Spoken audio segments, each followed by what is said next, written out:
Guatemala, 19 de febrero de 2026.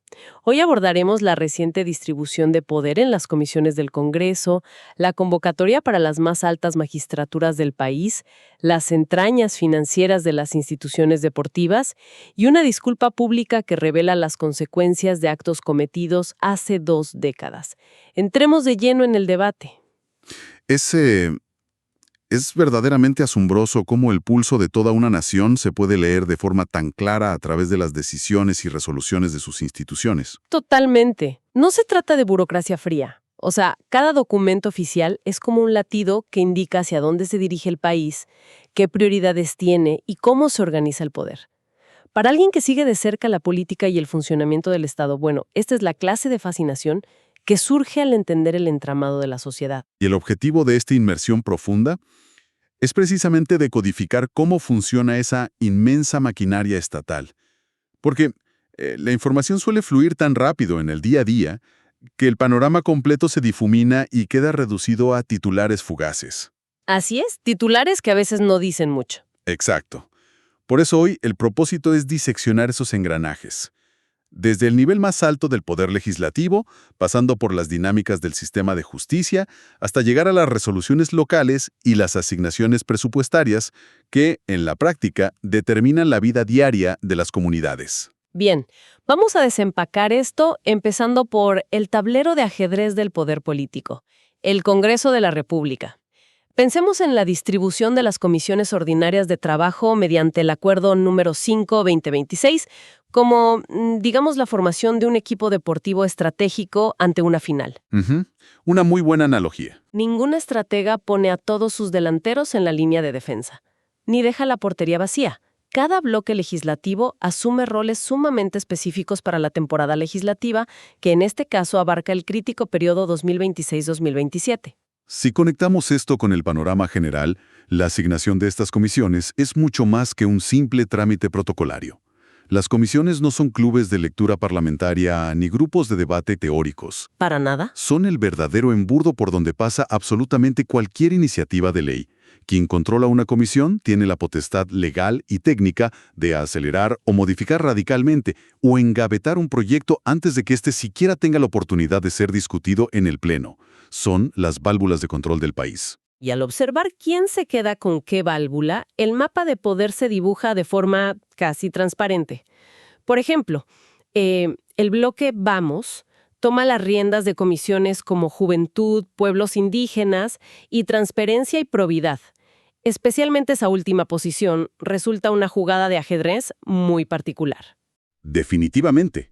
Asumir la presidencia de Transparencia y Probidad es un movimiento clásico y poderoso de fiscalización. Claro. Otorga la capacidad de citar funcionarios de alto nivel, exigir informes financieros detallados, auditar el desempeño de ministerios y generar presión pública sobre el manejo de fondos. Es decir, asumen el rol de vigilar a los que ejecutan el gasto. Y aquí es vital hacer una pausa de rigor. Al analizar estos bloques, se debe mantener una estricta neutralidad. No se asume ninguna postura política, ni se juzga la idoneidad de las agrupaciones. Solo estamos leyendo el mapa. Exactamente. Simplemente se observa con lente analítico cómo la ley de representación proporcional dicta la estructura del poder y cómo se materializan las negociaciones matemáticas dentro del organismo legislativo. Es la anatomía del poder puro. Y mientras un bloque busca vigilar, otro busca operar las palancas del Estado. El bloque cabal asume posiciones de enorme peso económico y estratégico. Hablamos de defensa nacional, agricultura y la siempre disputada y casi mítica Comisión de Finanzas Públicas. Finanzas públicas es, sin lugar a dudas, la joya de la corona del Congreso. La más codiciada. Por supuesto, quien preside esa mesa técnica tiene en sus manos el dictamen del presupuesto general de la nación. Es decir, deciden a qué instituciones se les aumenta el presupuesto, a cuáles se les recorta y cómo se distribuye la deuda pública. ¿Y Agricultura no se queda atrás? Para nada. Controlar la Comisión de Agricultura también es un pilar maestro en un país con una vocación rural tan profunda. Desde ahí se dictan políticas de subsidios, acceso a fertilizantes y desarrollo agrario. Es un bloque que ha decidido concentrarse en los números duros y la presencia territorial directa. Luego vemos a la UNE, que se enfoca en comisiones como derechos humanos, seguridad alimentaria y cultura. Parece un enfoque diseñado para consolidar el contacto con las bases sociales y las redes de asistencia comunitaria. Ujú. Y como contraparte, el bloque Valor toma economía y comercio exterior junto con relaciones exteriores. No es casualidad. Parece una estrategia deliberada para posicionarse como los interlocutores principales con la inversión extranjera, el sector empresarial y el mercado internacional. Cada comisión es una declaración de intenciones. Al final del día, quien escribe y filtra las leyes moldea las reglas del juego para toda la sociedad comercial, civil y política. Pero esas reglas no tienen peso alguno sin los árbitros que las apliquen e interpreten. Y resulta fascinante ver cómo el sistema estatal está reclutando y asignando a sus árbitros en dos extremos completamente opuestos del espectro de la justicia. Empezando por el terreno más cercano a la gente. El organismo judicial acaba de oficializar mediante el acuerdo número 11-2025 la creación del Juzgado Segundo de Paz en el municipio de Chantla, departamento de Huehuetenango. Y el detalle revelador aquí es la estructura organizativa que se le asigna. No es solo un cuarto con un escritorio. Exacto, no es simplemente rentar un local y poner un rótulo. El documento detalla 8 plazas específicas, incluyendo un juez de paz B, un secretario, oficiales de trámite, un notificador, un comisario y personal de mantenimiento. Esta precisión arquitectónica a nivel institucional responde a una crisis silenciosa pero devastadora en las comunidades, la mora judicial. Para quienes no lidian con tribunales a diario, ¿cómo se experimenta esa mora judicial en la vida real? Porque el término en sí suena a mero retraso administrativo, suena inofensivo. Pero no lo es.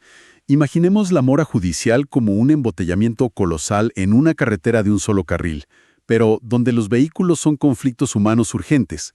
Son madres esperando años por una resolución de pensión alimenticia, familias atrapadas en disputas de linderos de tierras que paralizan sus cultivos, o casos de violencia que quedan en el limbo. El sistema simplemente colapsa. Colapsa bajo el peso de la demanda. Lo que hace la apertura de este juzgado en Chantla con su personal completo es construir una autopista adicional exclusiva para esa región. Acercar la justicia significa que el ciudadano no tiene que viajar kilómetros, gastar recursos que no tiene y esperar años para que un juez resuelva un conflicto que desgarra el tejido social de su aldea. Resuelve los problemas más inmediatos de la convivencia humana, abarcando el ramo penal, asuntos de familia, niñez, adolescencia, civil y laboral. Y aquí es donde se pone realmente interesante. A ver. Si observamos este juzgado local diseñado para destrabar el día a día y lo contrastamos con lo que ocurre simultáneamente en la cúpula absoluta del Poder Judicial, el salto es vertiginoso. Al mismo tiempo que se abre este juzgado en Huehuetenango, la Corte Suprema de Justicia ha lanzado la convocatoria oficial para elegir a los magistrados titulares y suplentes de la Corte de Constitucionalidad para el monumental periodo 2026-2031.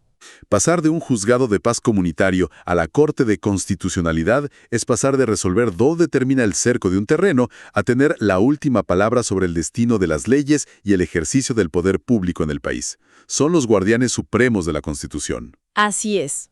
Y el filtro para aspirar a esa silla exige un nivel de pulcritud profesional que roza lo sobrehumano. Los requisitos listados en la convocatoria no perdonan absolutamente nada. Por supuesto, exigen la carencia de antecedentes penales y policiales, lo cual es el mínimo indispensable. Lo básico. Pero el escrutinio va a niveles microscópicos.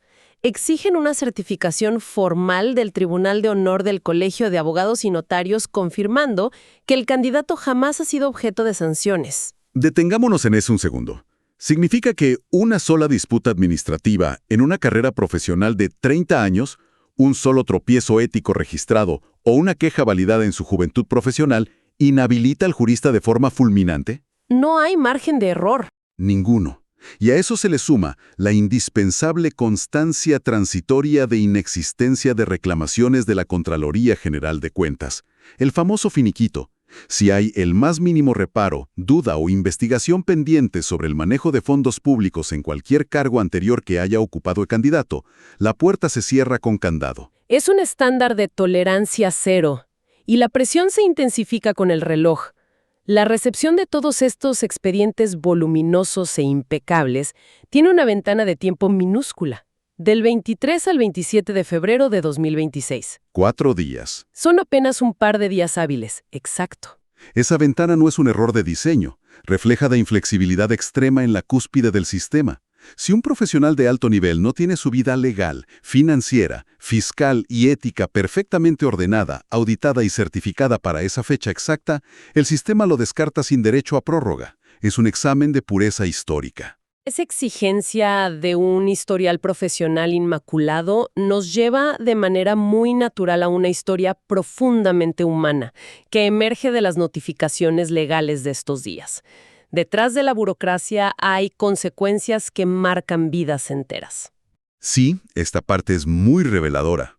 Se trata de una disculpa pública emitida y firmada por el ingeniero civil Héctor Arnoldo Juárez Arias, dirigida específicamente a la señora Edna Libby Valdés Samayoya y a su familia, haciendo mención a la memoria de su madre. La carga de responsabilidad en el texto es inmensa. Lo fascinante aquí es el viaje en el tiempo que representa esa publicación. El documento es una confesión pública donde el ingeniero admite haber elaborado y firmado 5 planos topográficos de desmembración cuyas medidas no correspondían a la realidad. Planos que fueron el instrumento para facilitar el despojo y la usurpación de propiedades a los herederos de esta familia en Santa Cruz, Verapaz, Alta Verapaz. Y las fechas son clave aquí. El detalle que rompe el molde temporal es que estos actos de falsedad técnica ocurrieron en el año 2006. Hace 20 años.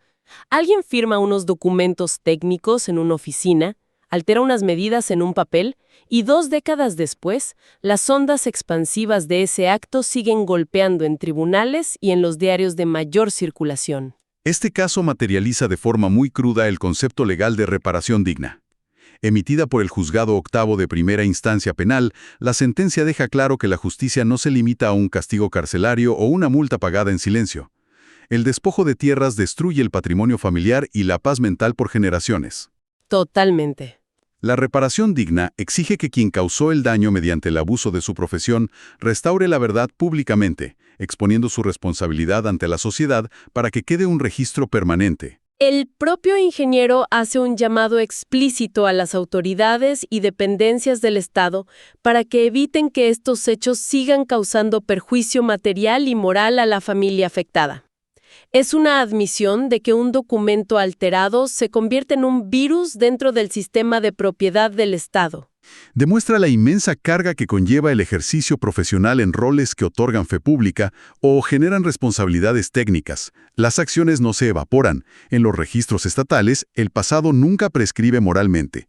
Una firma estampada con negligencia o dolo en un plano, una auditoría o un contrato hoy, puede arruinar vidas y terminar exigiendo cuentas frente a un juez 20 años en el futuro. El rastro de papel es imborrable. Hablando del rastro de papel, es revelador seguir cómo se documenta el flujo de los recursos a través de las licitaciones y compras. El Estado es una maquinaria colosal, un motor que necesita una diversidad casi absurda de insumos diarios para no detenerse. Si miramos lo que el país está comprando esta misma semana, el nivel de contraste es absoluto. La logística estatal debe cubrir simultáneamente la alta tecnología de seguridad nacional y las necesidades más básicas de supervivencia comunitaria. Exacto. Por un lado, tenemos al Ministerio de la Defensa Nacional buscando activamente servicios de mantenimiento y reparación total para una aeronave específica, la Cessna 210 con matrícula FAG 039 de la Fuerza Aérea. Estamos hablando de mecánica aeronáutica especializada, cumplimiento de bitácoras de vuelo y seguridad militar. Un nivel de precisión altísimo. Y en el mismo tablero de compras gubernamentales, vemos a la Municipalidad de San Luis, Petén, gestionando la compra de combustibles y lubricantes para sus camiones y solicitando la construcción de un sistema de agua potable en el caserío El Naranjo.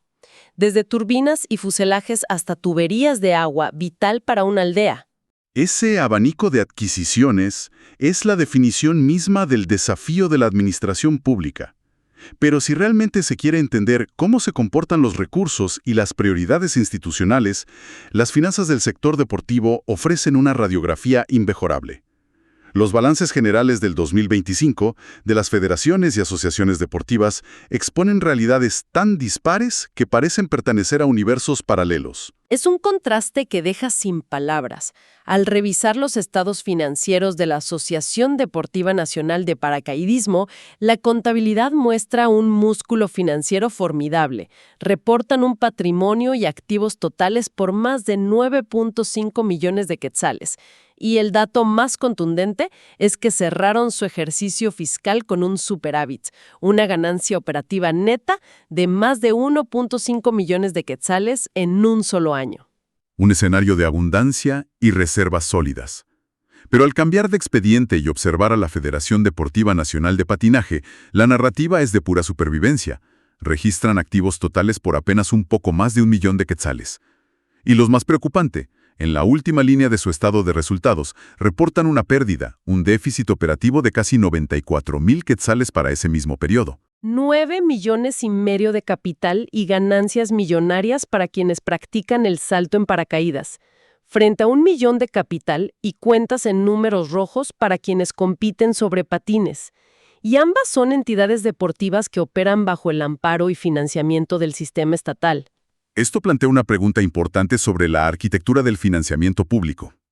¿Se debe esta disparidad a que el paracaidismo, por la naturaleza de sus equipos y aeronaves, requiere un fondo de capital gigantesco que el Estado provee por fórmula? ¿O es un reflejo de que una asociación tiene una capacidad sobresaliente de autogestión, logrando ingresos propios por eventos y patrocinios, mientras la otra depende exclusivamente de un subsidio insuficiente? Son preguntas que nacen de ver los datos. Lo verdaderamente valioso aquí es el escrutinio ciudadano. La obligación legal de publicar estos balances contables permite que cualquier persona observe la distribución de la riqueza pública y cuestione por qué el ecosistema deportivo presenta fracturas tan profundas. Sin esos números sobre la mesa, sería imposible entender a dónde fluye el dinero. Ha sido un recorrido analítico sumamente denso y revelador. Comenzamos desarmando la matemática del poder y las estrategias de fiscalización detrás de la nueva integración de las comisiones del Congreso.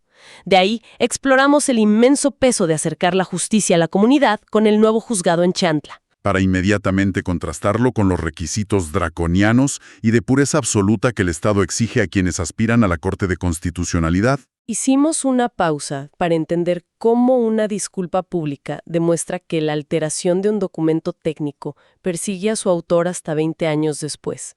Y cerramos escudriñando el motor financiero del país, desde el mantenimiento de aeronaves militares hasta las abismales diferencias patrimoniales en las instituciones deportivas.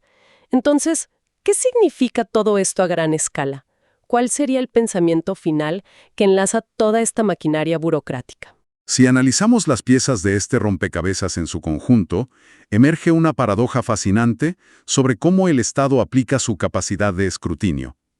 Hoy se expuso cómo, para llegar a la Corte de Constitucionalidad, el sistema estatal despliega un microscopio implacable sobre el individuo. Exige finiquitos perfectos, constancias de tribunales de honor y un historial sin la más mínima mancha de hace décadas. Una exigencia de pureza total. Así es. Simultáneamente se observa cómo, a nivel de las corporaciones e instituciones del propio Estado, como las millonarias federaciones deportivas, existen maquinarias enteras operando en números rojos o administrando patrimonios de casi 10 millones de quetzales con disparidades inexplicables a simple vista. Esto plantea una profunda reflexión.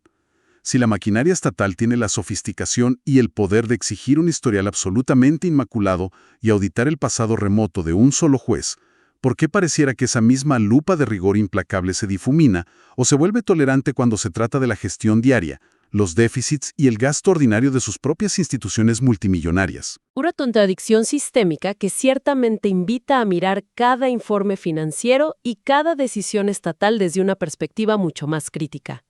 Es la diferencia entre auditar a las personas y auditar al propio sistema.